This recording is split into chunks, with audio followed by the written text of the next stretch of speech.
Welcome to the Millennial Life Coaches podcast. At MLC, our mission is simple: add value to help you take on massive action towards your life goals. Here, we feature amazing coaches from all over the world, share compelling stories, and discuss proven practices to help keep your energy high and in the flow. Learn more about MLC at millenniallifecoaches.com. Hello and welcome to another episode of How to Get Ahead with Millennial Life Coaches. I am your host, Tanya, and today I am joined by the beautiful Jess. Now, Jess is an executive career coach focusing really on helping people, specifically educators, make career pivots. This I absolutely love. Welcome to the show, Jess. I'm super excited to have you with me Having today. me. So let's just dive right in. Let's just do the thing.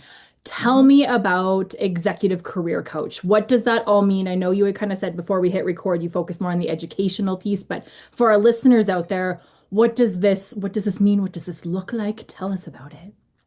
Okay, great. So I will say my focus is not necessarily on educators, but I am a former educator myself.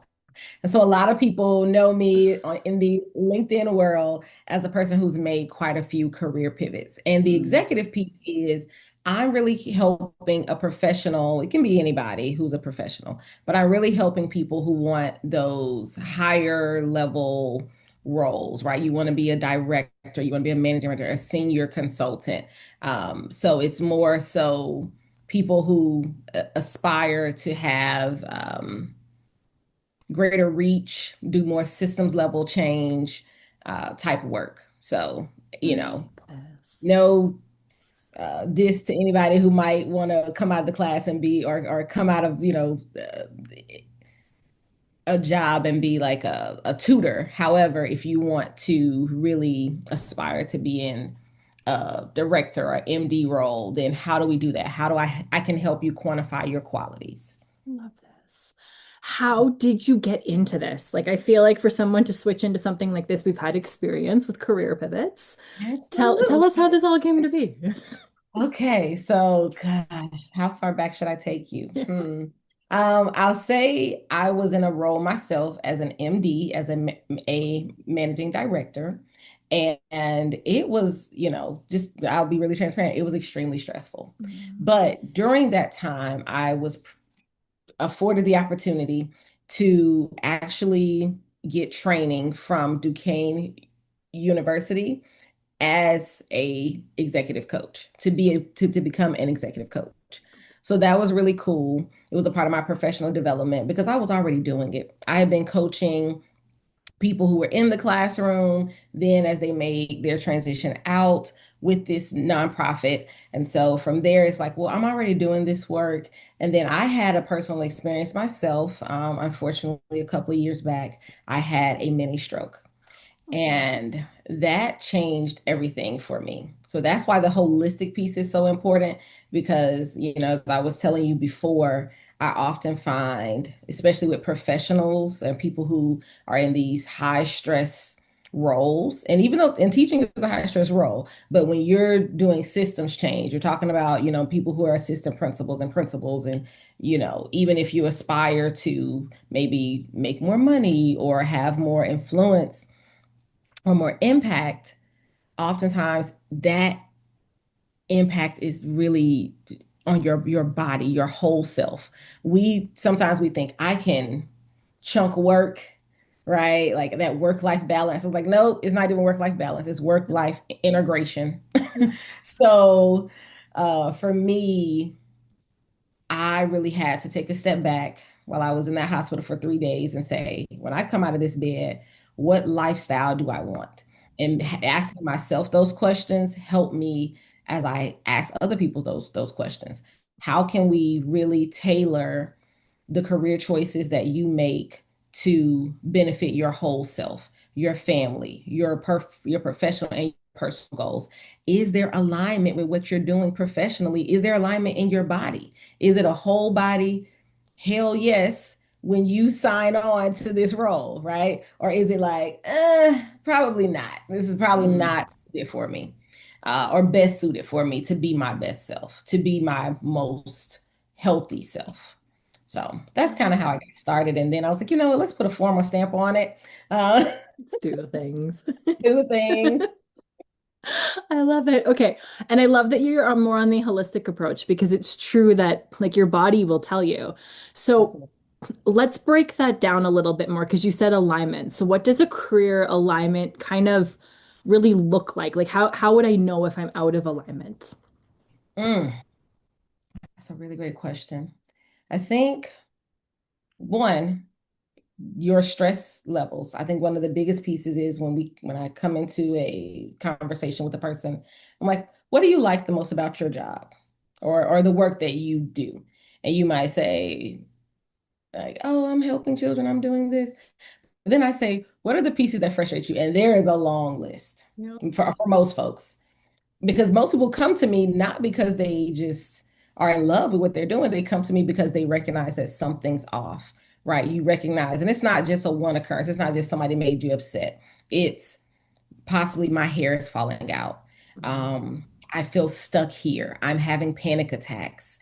I, might be, my relationship is in jeopardy because I'm working overtime. I feel overworked all the time. I can't turn my brain off. And they need really clear strategies on one, how are we going to make, or I want to make a pivot, right? I got this new certification, I got this new degree. I don't know how to get myself unstuck, but I know I'm stuck. I know I can't do this another year because I feel like I'm going to have a mental breakdown, or I feel like I'm going to, um, I feel stuck, right? I'm not going to be my best self. And so we actually come up with a plan, is a career alignment plan. We tailor it to your goals. I ask you those tough questions that I tell people it has therapeutic components, but I'm not a therapist, right? But it is how, I mean, I've had clients just break down crying. Like nobody's ever asked me what I truly want. We've never, because there is a component where there's the career assessment, because oftentimes it's like, well, is this even what you wanted to do? Is this something you feel like you had to? Um, Mm. and then it's also that question of,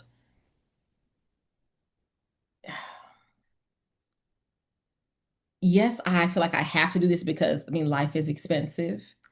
But then I feel like I just feel hopeless. A lot of people come to me because they're like, I need you to give me some hope, like help me figure out a way out of this ditch that I've kind of dug myself into. I've been doing this thing for the last 15 years and I don't know how to get out of this rut or this place by myself. And a lot of times they're like, okay, we sit down, we talk, we come up with a strategy. And if nothing else, we get some hope back into you, some confidence, how you speak about yourself. We're practicing. I'm literally going through a role play with you of how do you speak about yourself. Mm. When I say I'm tailored holistic coaching, what's that 30-second pitch that's going to have somebody say, oh, yes, I want to work with you? How do they know you will be an asset to their company, right? How can you, again, quantify your qualities? That's a huge piece for me. Because a lot of times, especially if you think about a career teacher, they might say, "Oh, I just grade papers, I do lesson plans." I'm like, actually, no, you execute a lot. You manage a whole ecosystem. You know, coordinate meetings with stakeholders. You do a lot of things that can translate to consulting or translate to any type of business model potentially that you might be interested in. So, Love that.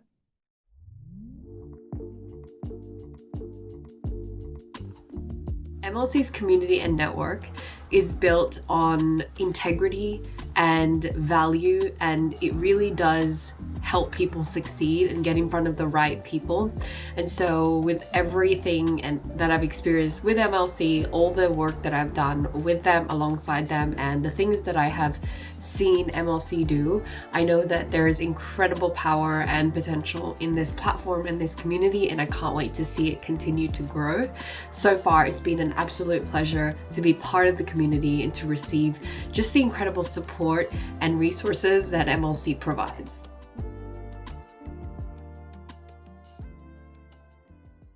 I appreciate that you kind of walked us through that because that hope part is something that I think when a lot of people think career, they don't necessarily correlate in their brain of I have this feeling of kind of like hopefulness, or I feel so stuck and in that rut. Yeah, That I yeah. think is a powerful piece. So then how do we give ourselves permission to kind of evolve over kind of what our own expectations or what others' expectations might Mm, be? Because a lot of the reason we stay is others' expectations as well, too, right? exactly. Yeah, I think it made me think about something that I say all the time. And I just, like I said, I just had a client meeting yesterday, and I said, when somebody comes to you and says something and they ask you to do a favor, ask you to do another project, you'd say, I ask, is that aligned to your goals? And so instead of just flat out saying no, because I don't want to, it's no thanks, that's not aligned to my goals. Hmm. So it's just when you get super clear, I found this. I mean, like I said, I found it in a place that I never want anybody else to be, right? You don't want to do this from a place of being unhealthy, but that's oftentimes where you're feeling it, whether you're feeling it here in your heart, in your body, like it's going to, whatever mentally is stressing you out is going to manifest physically at some point. So if you know that, okay, I stayed, I mean, for myself, I remember I went into the classroom because my grandmother wanted to be a math teacher. Mhm. I'm Jessie but I was Jessie. I was little Jessie. And so I was her dream. It was her dream though, right? And yes, I love math. Don't get me wrong. I was great at it. I could do it, but the stress of it was literally causing me migraines and panic attacks. And it ultimately had a compounding effect on my body, on my heart.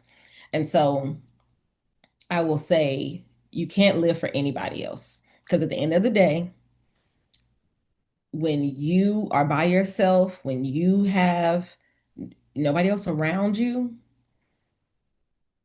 are you going to be proud when you look in that mirror?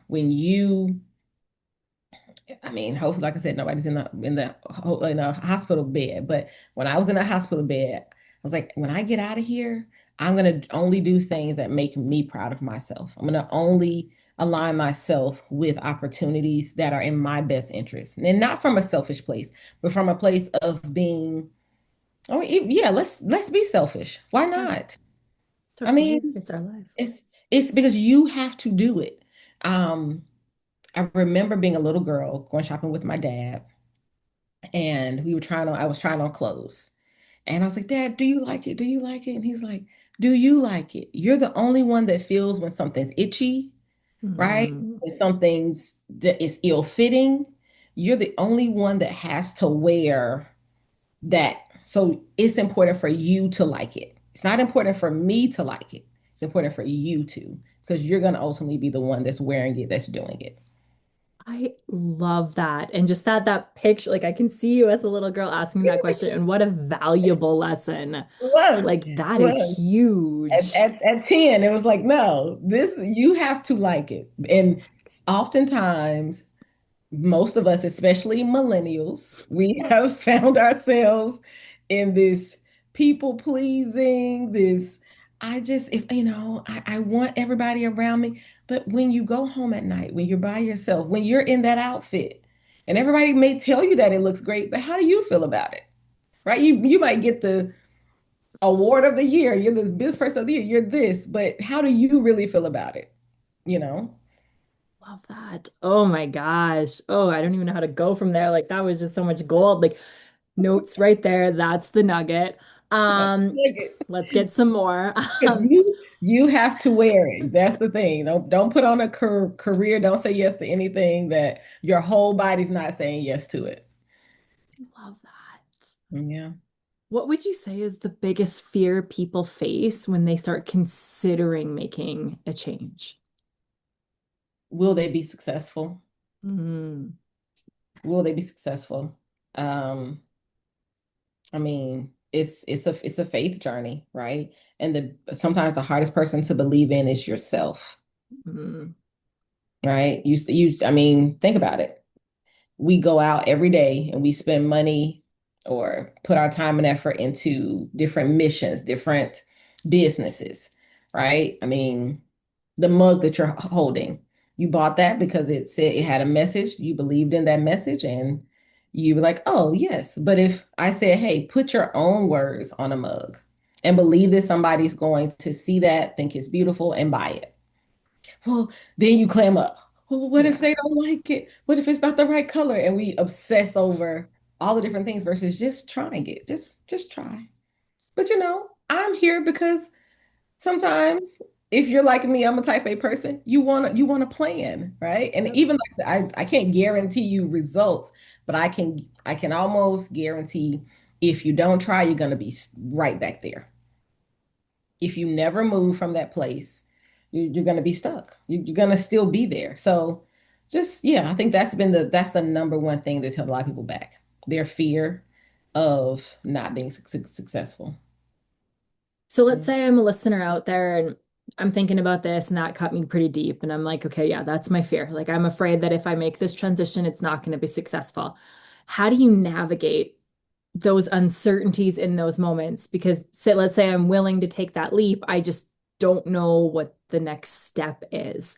How do you navigate those transition periods?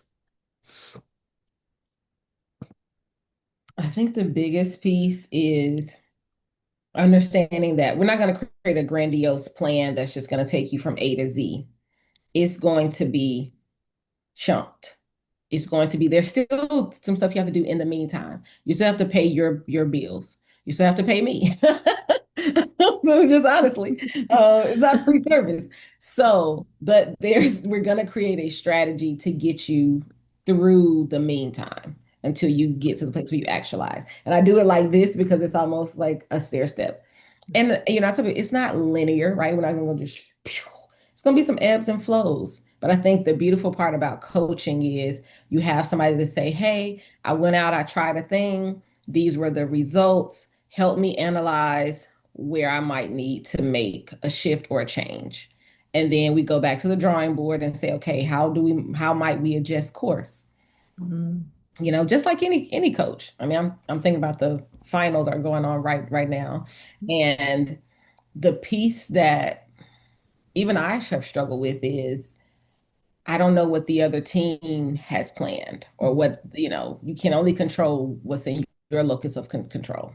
So I think helping people figure out, okay, this is in my locus of control. I can be confident in whatever gifts and talents and abilities I have. And then I can now go out into the world and confidently communicate that. I can show up in interviews because I also do interview preparation. It's really important to me for people to, I mean, yeah, if I'm coming to you and saying, I want to manage your HR department, or whatever the case is, I want to be the MD of learning in something or whatever, right? Even though you might have a master's in it or you might have a degree, people want to know how you're going to be an asset. So a big piece of that is confidently speaking about it. And a lot of times it's let's rehearse it. Let's go over it. What are you going to say? What does that package look like? And not just the colors, not just your brand colors, even though I did obsess over those. I mean, it's fair. But how are you going to present yourself or this new person? Because oftentimes you're releasing a lot of who you were, but it's like, okay, I'm bringing these components to the forefront. That's something you're not just completely, yes, you want your life to change. You came to me because something wasn't working. Yeah. So you want something to change. Now let's figure out a strategy to get there. But it's going to be step by step. We're not going to just say, I'm never going to encourage you, just quit. I'm never going to be that person. Fair. Like, nope. I mean, I think I coached one person who did come to coaching after they quit, but they had a nest egg. I'm always going to be like, hey, wait now. Yeah. You got to make sure you're okay. Let's make sure you're okay, because we still need those what is it? The 5 hierarchy of needs. They have to be taken care of before you can do anything. That's the holistic piece.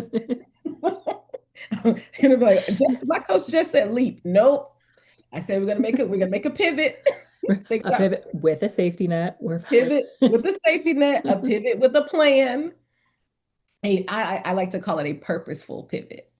You're doing it with purpose. So I think helping someone who might be a little bit nervous to say, okay, because I mean, and you might have fatigue, but if you know the purpose, you know your intended goals. Just like when you go to college, right? You come in as a freshman. I know me, I came in a completely different person than who I left. That was the plan, right? Yeah. And every year you had a syllabus. Every year you had certain courses and things you went through that propel you towards ultimately getting where you wanted to be. So, Love that. yeah. What is one thing that you wish more people understood about creating a meaningful career and ultimately life? My earrings are not wanting me great right now, so let them go. What's one thing I wish people understood about creating a meaningful career?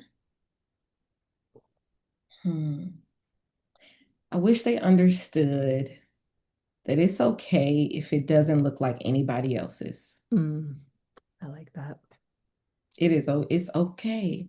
It wasn't given to them. Nobody got your vision but you. Nobody was created to do what you can do but you. So you don't have to try to follow, which great. I'm a big proponent. I will give you literature to read. I am a 7 Habits of Highly Effective People, Atomic Habits. I am the E-Myth Revisit. I love to read. I'm looking at my bookshelf. I'm going to give you some literature to read, but I'm not going to ever tell you, oh, if you follow Rich Dad, Poor Dad's this, or you follow Dave Ramsey to the letter and the T, you're going to be the next Dave Ramsey. I want you to be the best you. I want you to be the best Tanya. I'm going to be the best Jess. And if I'm walking truly in what I feel like I was created to do, then that's what ultimately success is for me. And if I happen to make, the funds of my dreams and go on the vacations of my dreams and have the beautiful schedule that I want or the nice office space that I want, because ultimately what we all want is different.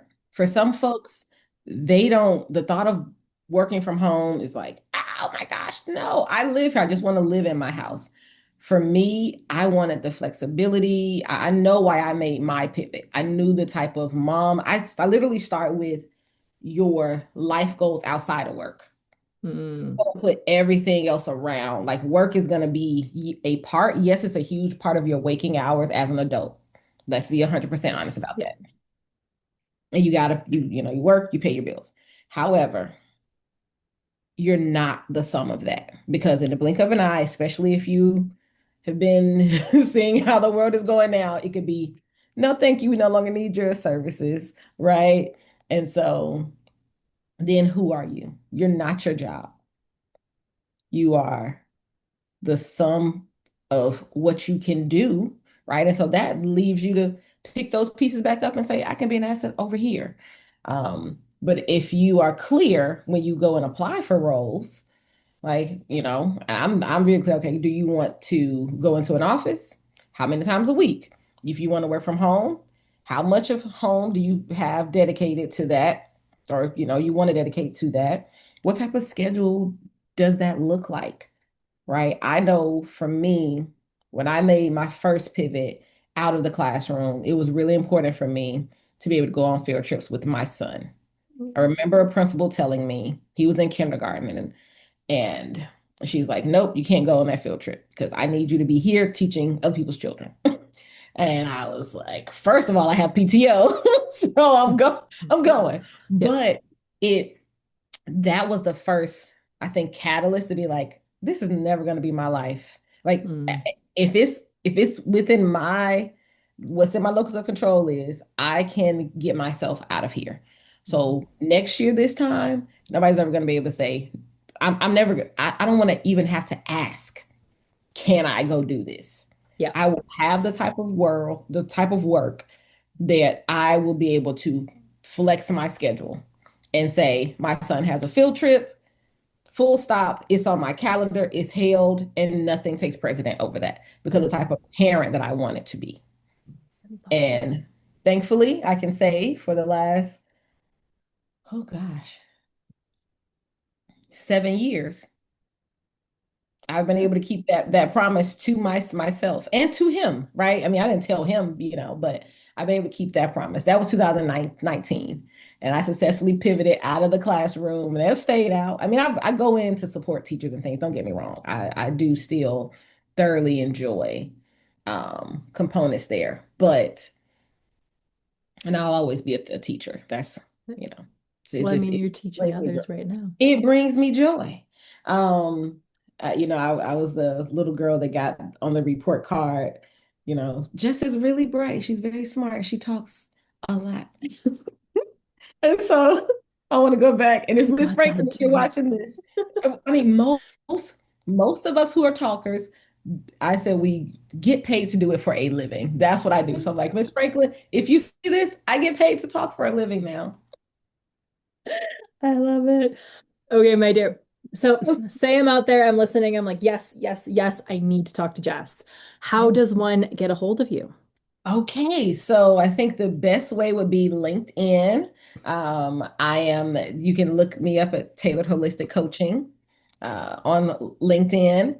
The website is in progress. I will say that I do care about the branding. So it is in progress. I got somebody working on it for me right now, but email me as well, Jess Burney at tailoredholisticcoaching.org. Yeah. So by email, LinkedIn, you'll be able to see me. I've been on a couple podcasts now. You'll see a little sample of my coaching. What else? And yeah, and also, I mean, we can schedule a consultation. I do offer a free consultation just to make sure that there is alignment between, just our work together. So just give you a dose and see if we can work together. So it's no. I love it. We'll make sure we have all that information, so it will be in the show notes below as well. So it'll be very easy to click and find the amazing Jess. Got a couple more questions before we got to wrap this up, my dear. I feel like you've touched on this a lot, but I really want to tie it together. So career and fulfillment. How do you feel that impacts all the other areas of life? I know we touched on it with the health, kind of with the relationships, even our overall well-being. How do you feel that correlates and connects? Yeah. I mean, like I said, you spend the majority of your waking hours working as an adult. I almost put like an unfortunately, but fortunately, but even if at the end of that you put unfortunately, then let's talk. Yeah. But you spend a lot of your waking hours right? To contact me. But I think if you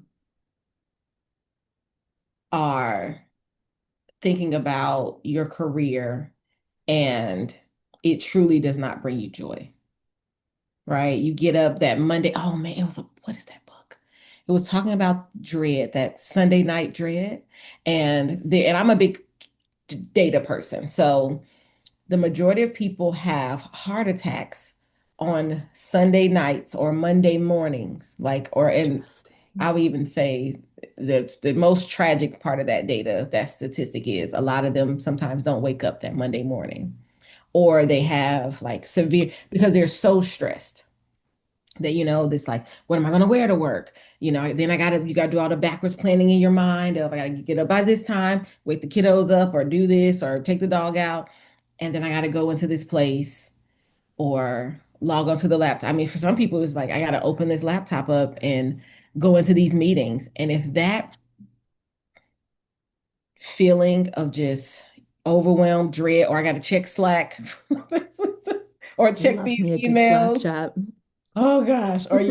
But see, if you love Slack, that's great for you, right? But if you don't, if you're a person who's like, that is not something that I want to do, right? I don't want to, or that's not something I want to do all the time, right? There's going to be components of our work that we're not going to love every single piece. Yeah. That's just, I will never say, oh yeah, you're going to love filling out your time card, your time sheet, but you like getting paid though, right? So that's a necessary part of that work. I'm not saying if you hate the things that are necessary. I'm saying if every piece of it, even the things that are supposed to bring you joy and you feel like you're wearing a mask, you have to literally go like you're like this inside and you have to go like this and you feel like you have to, you know, to show up and you're not, you know that everything you're saying, you don't believe a word of it. Like, yeah, no, I'm not gonna do that. But like that's I'm just thinking about when you have to say like my pleasure and like all of those things. I'm sure we know who I'm talking about. But if every day you're saying that and you're just like, it is not my pleasure, I would just on the inside, this is not fulfilling. This is not, and it's not sustainable. No. Right? It's not sustainable over time. You know that your body is breaking down. You don't even have the motivation to do the other things in life that you truly do enjoy, right? You don't have the motivation to exercise. You don't have the motivation to even eat anything. Sometimes you don't have motivation to eat anything or even eat anything healthy because you don't have the motivation to cook. And maybe you love cooking. No. But you know, okay, when you have to make the sacrifice between your health, your family, your relationships, because you got to check an email and you're bringing that laptop with you or that second phone with you everywhere you go. And you feel like if I put this down, I'm going to lose my job. Like you live in that fear space. I've been there. It was not fun. It was not, and what did you do? What changed it for you? Um, I hit a wall. The universe decided to grant me the reminder that life is short, Mhm. a few times over. Yeah, And after tragedy came this realization of what the actual heck am I doing? there you go. I mean, you hit a wall. That was me. Nothing you could not have told me at 39 years old on April 3rd that I would have suffered a mini stroke. I worked out. I eat fairly healthy. I was walking. I was doing all the things, and I dreaded opening my laptop. And I was working from home. I was working from home. I was, I made a couple of pivots, but I was doing something for somebody else. I was making PowerPoints that I didn't believe in. I was like, it was just Wasn't every aligned. piece of it was dreading. It was dreadful. There was nothing I delighted in. I will say this. 80% of the job I felt dread, 20% I delighted in. But a lot of that 20% was more so my coworkers. It was more so when I Mm. got to have those one-off, like, let's have a coffee chat and like those things. Yeah. It's like, oh, or I'm able to literally sit and coach a person, right? I was talking to a superintendent and I'm like helping them think through something. I'm like, oh, why can't I be doing this full time? And it's like, well, actually, just you could. Can. You actually can. Let's get on up out of here. Let's pivot. Let's Oh, pivot. okay. My dear, I have to start wrapping us up, unfortunately. Yeah. We're at that time. I hate this time. It's always so good having these chats. But I want to leave our audience with one thing. So if you could leave our listeners with one thought about creating a career that is aligned with who they truly are, what would it be? Mm. I want to leave y'all with one thought. It's like the big one. I I know. can create another sign for you. I know. It's like the big thought. Uh,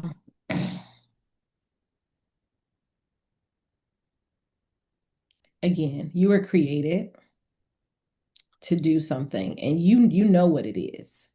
And if you don't feel like that's an alignment to what you're doing, it's not alignment personally. I mean, it doesn't bring you peace. You don't sleep well. You don't eat well. You don't take care of yourself.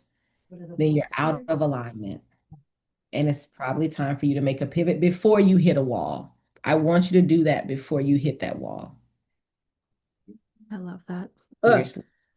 So powerful. Thank you so much for joining me today. This has been an incredible chat. We'll definitely make sure we get all your information below in the show notes. Thank you again. Thank you so much for having me and letting me chat about all the things These that are my make favorite. holistic coaching come to life. So thank you. I love it. Awesome. This has been another episode of How to Get Ahead with Millennial Life Coaches. We will see you on the next one.